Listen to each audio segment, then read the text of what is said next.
मुजफ्फरनगर जनपद के भोपा थाना क्षेत्र के गांव रहकड़ा में भूमि विवाद को लेकर एक बार फिर तनाव का माहौल बन गया है। गांव रहकड़ा निवासी मनोहर लाल ने मीडिया सेंटर से पत्रकारों से वार्ता करते हुए आरोप लगाया कि वर्षों पहले बेनामा की गई जमीन पर कुछ लोग जबरन कब्जा करने का प्रयास कर रहे हैं। पीड़ित ने मामले में पुलिस प्रशासन से हस्तक्षेप कर कार्यवाही की मांग की है। मीडिया से बातचीत में मनोहर लाल ने बताया कि गांव रहकड़ा में स्थित करीब 9 गज चौड़ी और 18 गज लंबी जमीन का बैनामा वर्ष 1954 में 4 हिस्सेदारों के नाम किया गया था। आरोप है कि वर्ष 1991 में कुछ लोगों ने दोबारा उसी भूमि का बेनामा करा लिया और अब मूल बेनामा से अधिक जमीन पर कब्जा करने का प्रयास किया जा रहा है। मनोहर लाल का आरोप है कि विपक्षी पक्ष रामचंद्र, शशि, रवि व आदेश ने अपने हिस्से से अधिक भूमि पर निर्माण कार्य कर लिया है और अब उनकी जमीन पर भी कब्जा करने की कोशिश की जा रही है। उन्होंने कहा कि जब भी वह इसका विरोध करते हैं तो उनके साथ अभद्रता की जाती है और उन्हें धमकियां दी जाती हैं। पीड़ित के अनुसार 24 जून की रात करीब 9 बजे आरोपित पक्ष के लोग उनके घर पहुंचे और गाली गलौज करते हुए धमकी दी कि वे पूरी विवादित जमीन पर कब्जा कर लेंगे। मनोहर लाल का कहना है कि उन्हें खुलेआम चुनौती दी गई कि अगर रोक सकते हो तो रोक लो। मीडिया सेंटर में पत्रकारों के सामने अपनी बात रखते हुए मनोहर लाल ने कहा कि उन्होंने पूरे मामले की शिकायत पुलिस अधिकारियों को दे दी है। उन्होंने मांग की कि भूमि अभिलेखों और पुराने बेनामों की निष्पक्ष जांच कराई जाए तथा दोषी लोगों के खिलाफ कानूनी कार्यवाही की जाए।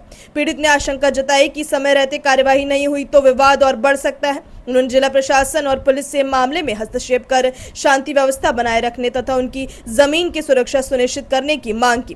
फिलहाल मामले में पुलिस से शिकायत की गई और प्रशासनिक स्तर पर जांच की मांग की जा रही है। क्या नाम है आपका? मनोहर लाल। आज आपने प्रेस वार्ता की, क्या मामला? मामला यो जी, एक प्लॉट उसका बैनामा सन 54 में हो गया। जो हमारी बुआ लगा थी उसने करा था, 4 के नाम जमीन करी थी, जोत की 4 के नाम करा था बैनामा। 4 के नाम वो मकान का बैनामा करा था। उसमें एक हिस्सेदार ने 3 के हिस्से मारने की वजह से वो बैनामा सन 91 में करवा लिया। अब उसको कब्जाने की वजह से उनने मुकदमा करा कि मेरे पास में बैनामा। जब वो बैनामा कैंसिलेशन पर आया तो जब ही वो मुकदमा छोड़ कर भाग गया। फिर उसके बाद में हमने करा तो अब उसमें तारीख लग रही थी। तारीख लगने के बाद में वो स्टेप की तारीख थी 2 जुलाई लगी हुई थी। इसमें उसका छुट्टी का फ़ायदा उठा हुआ और उसने निर्माण कार्य शुरू कर दिया। कौन लोगों ने, क्या नाम है? है कौन लोगों ने? हम नहीं, इन्होंने वे रामानंद, तन का लड़का रामानंद और रामानंद का लड़का रवि है, जो एडस का बीमार। तुम्हारे क्या लगते हैं?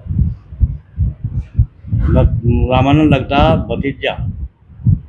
अच्छा जी, तो उन्होंने जो हमारी दादी ले ज़मीन थी, एक लड़के को दे रखा था हमने मकान बनाने के लिए, बनाई थे, और बाकी हमारी खाली पड़ी थी।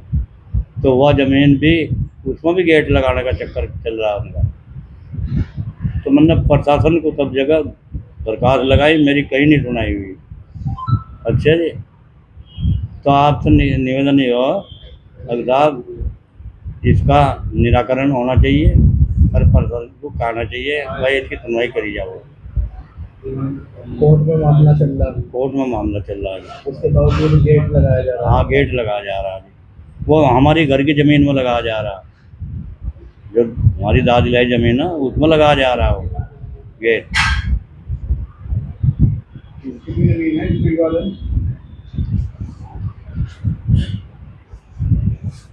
जमीन 9 गज चौड़ी, 18 गज लंबी, जिसमें निर्माण कार्य ने कर रखा है।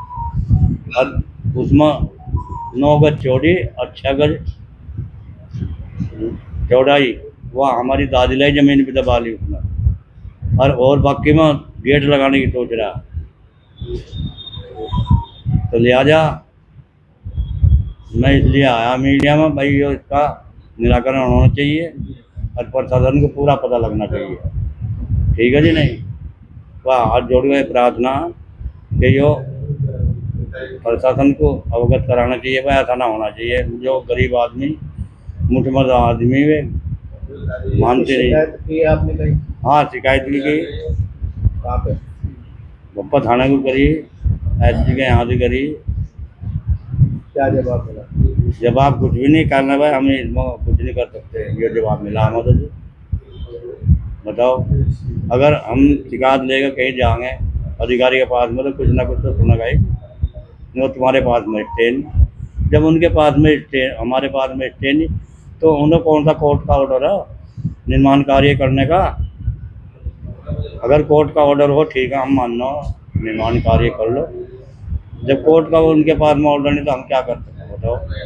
मैं उन्हें रोक नहीं सकते जब तुम्हारे पास में कोर्ट का ऑर्डर नहीं है जी, तो तुम निर्माण कार्य क्यों कर दे? ये तो अपनी राय हमें कमेंट बॉक्स में ज़रूर दें। ऐसे ही लेटेस्ट अपडेट्स के लिए हमारे चैनल रॉयल बुलेटिन को लाइक, शेयर और सब्सक्राइब करना ना भूलें।